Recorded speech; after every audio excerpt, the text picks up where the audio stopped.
আসসালামু আলাইকুম বন্ধুরা, কেমন আছেন সবাই? আশা করি সবাই ভালোই আছেন।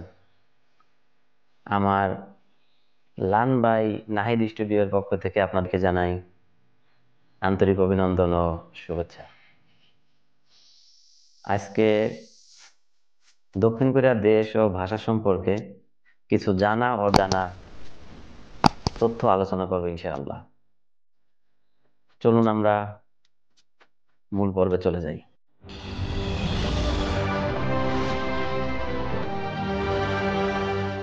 আপনি যদি দক্ষিণ কোরিয়া যেতে ইচ্ছুক হন কিংবা অন্য কোনো কারণবশত দক্ষিণ কোরিয়া সম্পর্কে জানতে চান, তাহলে পুরো ভিডিওটা দেখবেন। আশা করি উপকৃত হবেন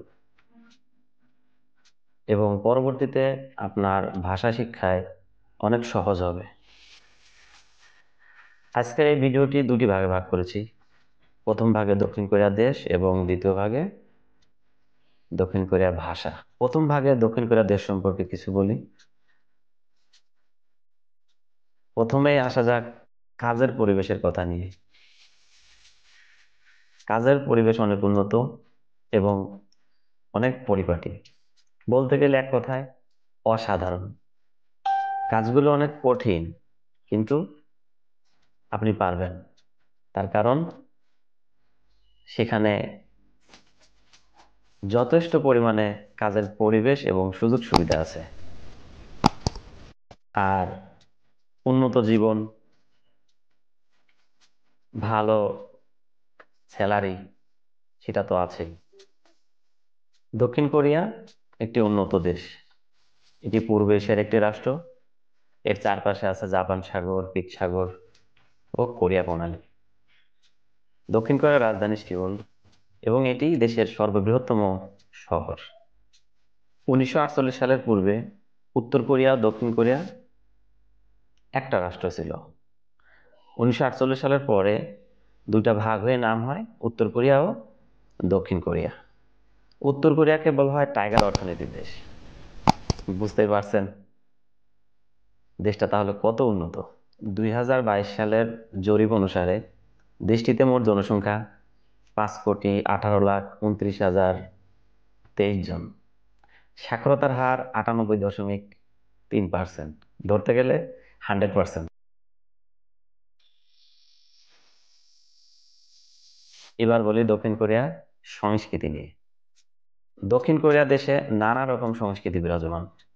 দক্ষিণ কোরিয়ার সংস্কৃতি নিয়ে আমি পরবর্তীতে কোনো একটি ভিডিও আপলোড করবো ইনশাল্লাহ।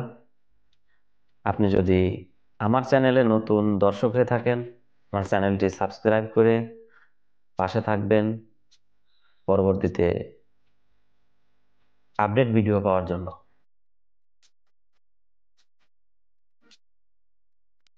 এবার আসা যাক দ্বিতীয় ভাগে। দ্বিতীয় ভাগে কোরীয় ভাষা সম্পর্কে জানাবো। কোরীয় ভাষা দক্ষিণ কোরিয়া, উত্তর কোরিয়া সরকারি ভাষা। প্রায় 1000 বছর আগে থেকে কোরীয় ভাষা হানজা নামক গৃহীত চীনা ছবি অক্ষর দিয়ে লেখা হতো।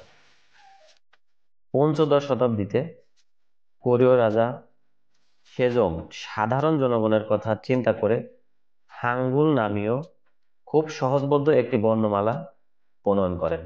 পরবর্তীতে এটি কোরীয় ভাষা হিসেবে বিবেচিত হয়। সবচেয়ে মজার বিষয় হলো একটি নির্ভুল এবং সহজবোধ্য বর্ণমালা এটি।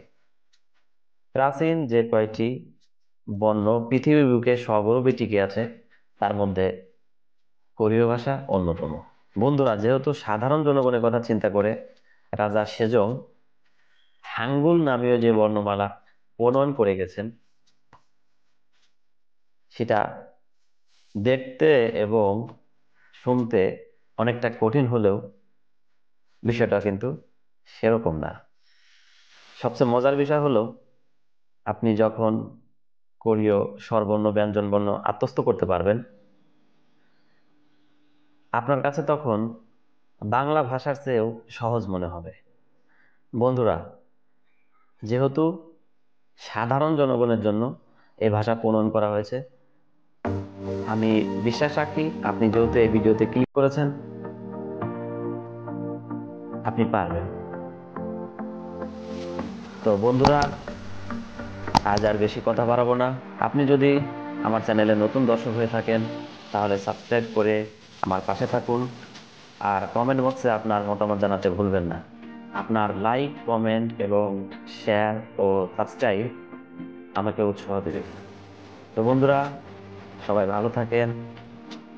খুদা হাফেজ।